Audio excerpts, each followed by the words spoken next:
அன்பு சகோதர சகோதரர்களுக்கு வணக்கம். இப்போ நாம் என் பேர் சங்கர், 4Life அண்டு கேவா கைப்பு நிறுவனத்தில் டைரக்ட் செல்லராக இருந்து கொண்டிருக்கிறோம். இன்றைக்கி நம்ம கேவா கைப்பு நிறுவனத்தில் எவ்வாறு ப்ராஃபிட் நாம் பண்ணலாம் அப்படின்றத பற்றி நாம் பார்க்க போகிறோம். கேவா கைப்பு நிறுவனத்துடைய அந்த பிஸ்னஸ் பிளான் பார்த்திங்க அப்படின்னா, ஒவ்வொரு உங்களுடைய குமுலேட்டிவ் வால்யூமில் ஒரு லெவல் நீங்கள் அச்சீவ் பண்ணும்போதும் உங்களுக்கான அந்த டிஸ்கவுண்ட் பர்சன்டேஜ் அதிகமாகிறத நீங்கள் பார்க்கலாம். நீங்கள் ஒரு டெப்டி மேனேஜர் லெவலில் வரீங்க, ஒரு சிசிஎம்மில் ஒரு டைரக்டர் லெவலில் வரீங்க அப்படின்னா உங்களுக்கு குறைஞ்சபட்சம் 24% அந்த டிஸ்கவுண்ட் உங்களுடைய இதில் கொடுக்குறத நீங்கள் பார்க்குறீங்க. ஆனால் அதே நேரத்தில் நீங்கள் ஃப்ரம் த டே ஒன் எவ்வாறு நீங்கள் ப்ராஃபிட் சம்பாதிக்கணும் அப்படின்றத பற்றி நம்ம சொல்லித்தரோம். இப்போ உதாரணமாக பார்த்திங்க அப்படின்னா, ஒரு டைரக்டர் லெவலில் இருக்கிறாங்க அப்படின்னா அவர்களுக்கான வருமானமும், இப்போ முதல்ல ஸ்டார்டிங் லெவலில் இருக்கிறாங்க பார்த்திங்களா, அந்த டிஸ்ட்ரிபியூட்டர் அவங்களுடைய வருமானமும் உங்களுக்கு வித்தியாசம் இருக்கும். இப்போ ஒரு டைரக்டருக்கு ஒரு நல்ல ஒரு பெரிய டீம் இருக்கும், அந்த டீமில் இருந்து அவருக்கான ஒரு வருமானம் வரும். பட் இந்த டிஸ்ட்ரிபியூட்டராக ஜாயின் பண்ணி அவங்க முதல்ல தொடக்கத்தில் போகிறாங்க பார்த்திங்களா, அவர்களுக்காக ஒரு அற்புதமான ஒரு விஷயந்தான் ப்ராஃபிட் அப்படின்றது. இப்போ எந்த ஒரு பொருள் நீங்கள் எடுத்துட்டிங்கனாலும் இந்த நடைமுறையில் ஒரு பொருள் 100 ரூபாய் விலை விற்கிது அப்படின்னா, அந்த பொருளினுடைய அந்த தயாரிப்பு அப்படின்னு சொல்லிட்டு பார்த்திங்க அப்படின்னா அதற்கு குறைஞ்சபட்சம் ஒரு 40 ரூபாய் தான் அதனுடைய தயாரிப்பு விலையாகும். மீதமுள்ள அந்த 60 ரூபாய் பார்த்திங்க அப்படின்னா இந்த டிஸ்ட்ரிபியூஷன் அதுக்காக வரும். இப்போ இந்த கேவா நிறுவனத்தில் உங்களுக்கு அந்த எப்படி உங்களுக்கு பகிர்ந்து கொடுக்குறாங்க அப்படின்னா, இப்போ ஒரு பொருள் நீங்கள் ஒரு 300 ரூபா கொடுக்குறீங்க அப்படின்னா அதுக்கு உங்களுக்கு 2 பொருள் கொடுத்துட்றாங்க. அப்போ என்ன ஆகுது அப்படின்னா, ஒரு பொருளினுடைய விலை 50%. 100 ரூபாய்க்கு ஒரு பொருள் நீங்கள் வாங்குறீங்க அப்படின்னா அதனுடைய ஒரு பொருளினுடைய விலை 50 ரூபாய்.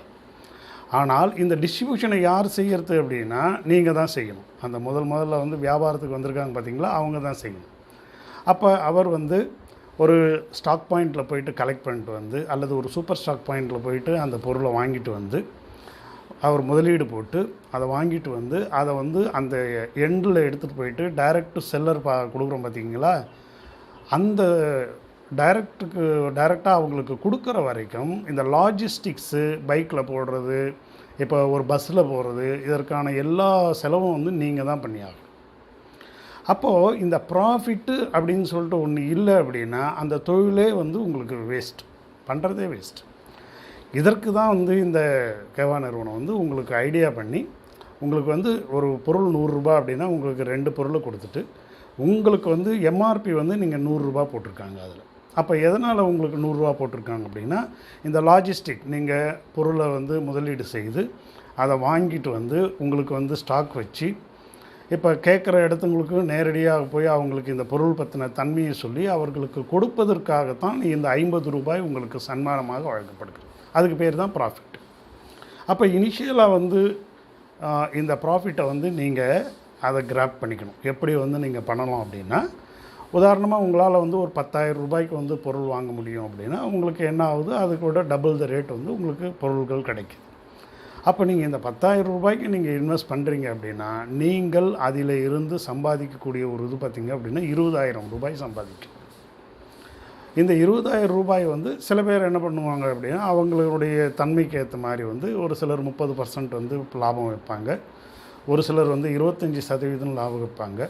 அப்போ உங்களுடைய வசதிக்கு ஏற்ற மாதிரி உங்களுடைய அந்த கன்சைன்ஸ் இருக்குது பார்த்திங்களா, மனம் இருக்குது பார்த்திங்களா, இந்த மனசாட்சி சொல்கிறதுக்கு படி நீங்கள் இந்த ப்ராஃபிட்டை வைக்கணும். குறைஞ்சபட்சம் நீங்கள் 30 ரூபாய் 30% வச்சிங்கன்னா மட்டும்தான் நீங்கள் இந்த போயிட்டு ஸ்டாக் பாயிண்ட்டுக்கு போயிட்டு வாங்கிட்டு வர்றது, அதை எடுத்துன்னு போயிட்டு டெலிவரி கொடுக்கறது, இந்த மாதிரி எல்லா விஷயத்தையும் அப்போ தான் உங்களால் பண்ண முடியும்.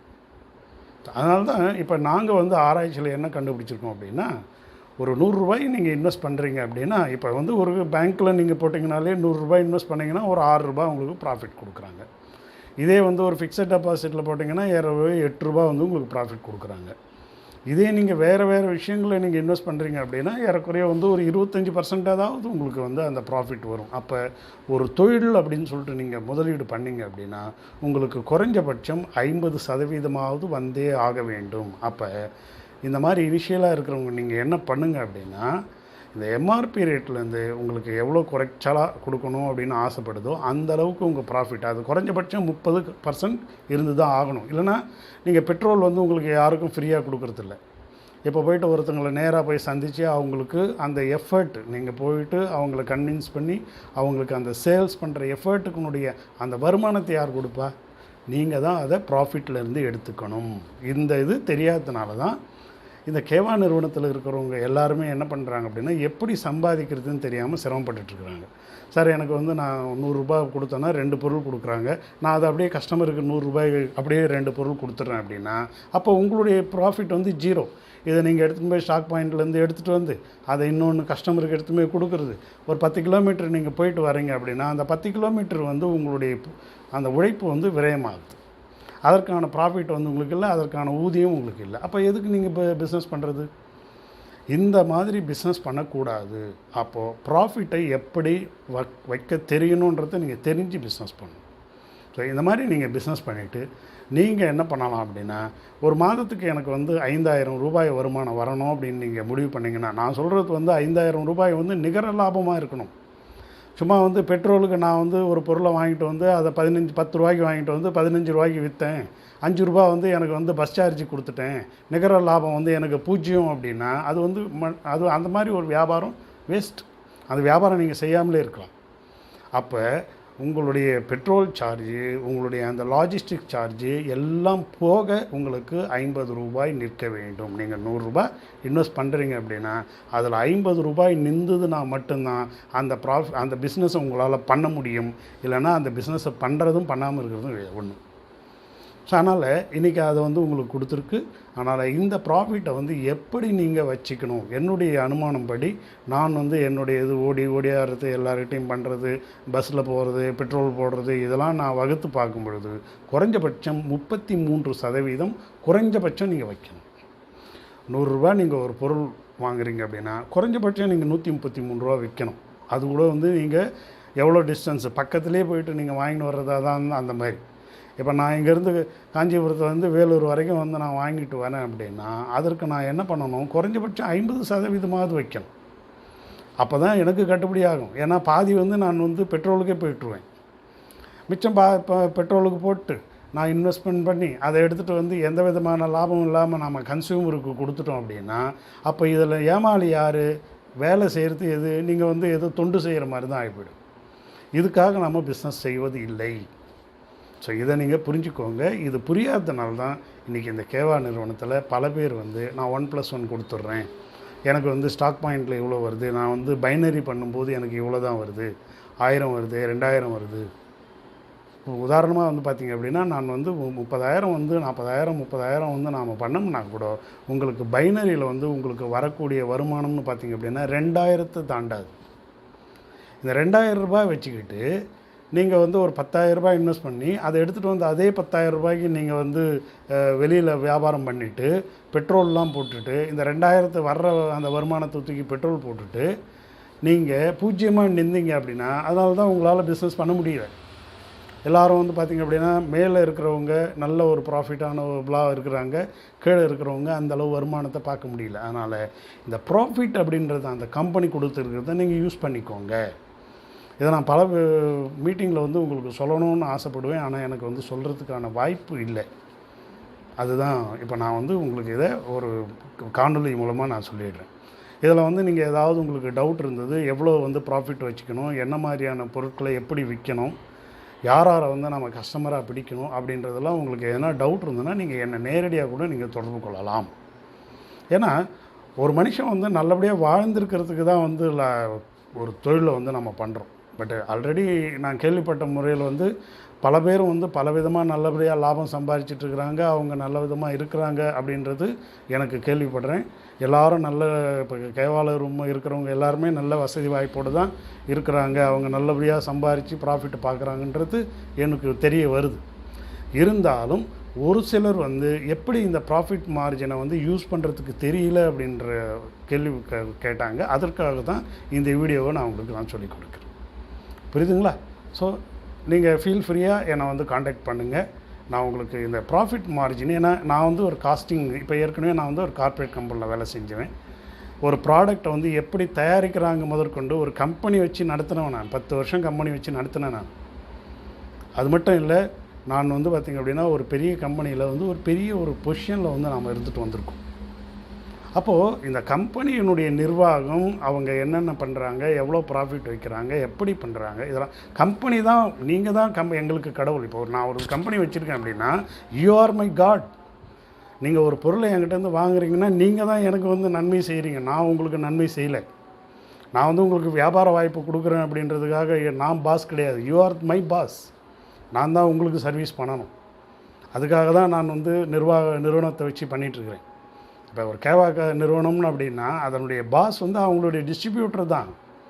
கேவா நிறுவனம் வந்து பாஸ் கிடையாது. ஏன்னா கேவா நிறுவனன்றது ஆல்ரெடி வந்து ஒரு அமௌண்ட்டை வந்து இன்வெஸ்ட் பண்ணி அவங்க வந்து ஒரு பொருளை வந்து தயாரித்து அவங்க வந்து ஏதோ வந்து தர்மத்துக்காகலாம் பண்ணலை, ப்ராஃபிட்டுக்காக தான் பண்ணுறாங்க. எப்போ வந்து நீங்கள் பைனரின்னு சொல்லிட்டு போகிறீங்களோ அப்போ கம்பெனிக்கான எல்லா விதமான ப்ராஃபிட்டும் அந்த பைனரிலேயே உங்களுக்கு கிடைச்சிரும். புரிஞ்சுக்கோங்க. அதனால் நீங்கள் ரைட் ராயலாக உங்களுடைய ப்ராஃபிட்டை நீங்கள் எப்படி சம்பாதிக்கணுன்றதை என்கிட்ட இருந்து கற்றுக்கிட்டு நீங்கள் பண்ணுங்கள். இதை நீங்கள் இதை வந்து அப்ளைன்னு யாராவது புரிஞ்சிக்காமல் என்னை திட்டினாங்கன்னா கூட அது அவர்களுடைய அறியாமை தான். ஏன்னா நான் உங்கள் நன்மைக்காக தான் நான் இதை வந்து உங்களுக்கு போடுறேன். இதை நீங்கள் எடுத்துக்கோங்க. உங்களுக்கு எந்த டவுட்டாக இருந்தாலும் கேளுங்க. நீங்கள் கேவாவில் எக்ஸல் பண்ணுங்கள். ஏன்னா எதிர்காலத்தில் வந்து ஹெல்த் அண்ட் வெல்னஸ் இண்டஸ்ட்ரீஸில் வந்து பார்த்திங்கன்னா மிகப்பெரிய பூம் வரப்போகுது. இன்றைக்கி வந்து பார்த்திங்க அப்படின்னா அந்த அலோபத் ட்ரக்ஸ்லாம் வந்து விலை அதிகமாக ஏறப்போகுது. எங்கே பார்த்தாலும் இந்த ஆப்ரேஷன்ஸு இது மாதிரிலாம் நீங்கள் போகும்போது எக்கச்சக்கமாக அவங்களுக்கு வந்து இந்த செலவினங்கள் மக்களுக்கு அதிகமாக போகுது. ஒரு சின்ன வியாதிக்கு போனாங்கன்னோட அவங்களுக்கு ஏராளமான செலவாக போகுது.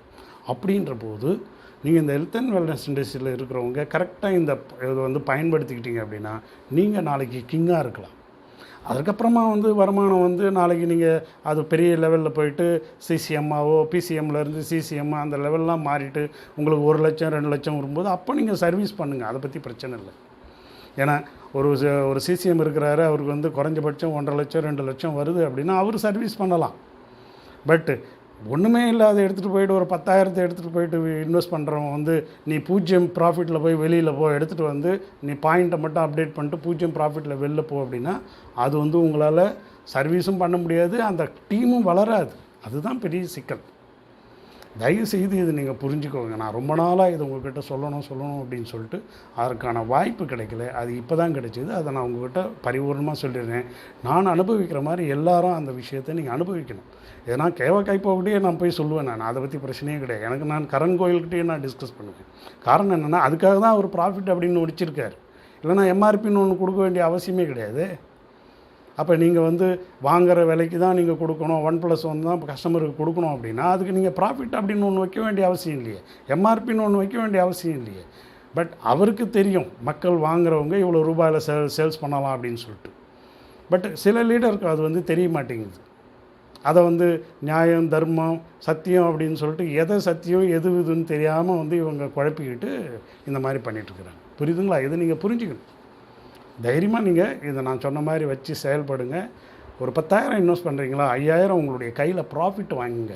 அது எந்த விதத்துலையாவது வரட்டும், அந்தளவு பண்ணுங்கள். அப்போ தான் தொழில் அடுத்தடுத்த நிலைக்கு போகும். இன்றைக்கி வந்து ஒரு பானிபூரி விற்கிறவன் 3,000 ரூபா 4,000 ரூபா ப்ராஃபிட் மட்டுமே பார்த்துட்டு போகிறான். ஒரு டீ கடை போண்டா விற்கிறவன் வந்து டெய்லி ஒரு நாளைக்கு 2,000 ரூபா சம்பாதிச்சுட்டு போகிறான். அப்போ நீங்கள் இந்த ஹெல்த் அண்ட் வெல்னஸ் இண்டஸ்ட்ரீஸில் இன்னும் வந்துட்டு நீங்கள் ஒரு 10,000 இன்வெஸ்ட் பண்ணிவிட்டு கையை விரிச்சிக்கிட்டு போனீங்க அப்படின்னா அதில் என்ன லாபம் இருக்குது உங்களுக்கு? ஸோ அதனால் இதை நீங்கள் செயல்படுத்துங்க. ஸோ இது முழுக்க உங்களுடைய அதாவது ப்ராஃபிட்டை பார்க்க முடியாமல் லாபத்தை பார்க்க முடியாத இருக்கிற சாதாரண அந்த டிஸ்ட்ரிபியூட்டருக்கான ஒரு வீடியோ இது. நாங்கள் பெரிய லெவலில் இருந்து 2 லட்சம் 3 லட்சம் 4 லட்சம் சம்பாதிக்கிறவங்களுக்கு அவர்களுக்கு தெரியும் எவ்வளோ ரூபாய் எப்படிலாம் சம்பாதிக்கணும் அப்படின்னு சொல்லிட்டு. ஸோ இது வந்து அடித்தட்டில் இருக்கிற அந்த டிஸ்ட்ரிபியூட்டருக்கு மட்டும் நான் சொல்லியிருக்கேன். செயல்படுங்க. வெற்றி நமதே. நன்றி. எந்த டவுட்டாக இருந்தாலும் எனக்கு காண்டாக்ட் பண்ணுங்கள். நன்றி, வணக்கம்.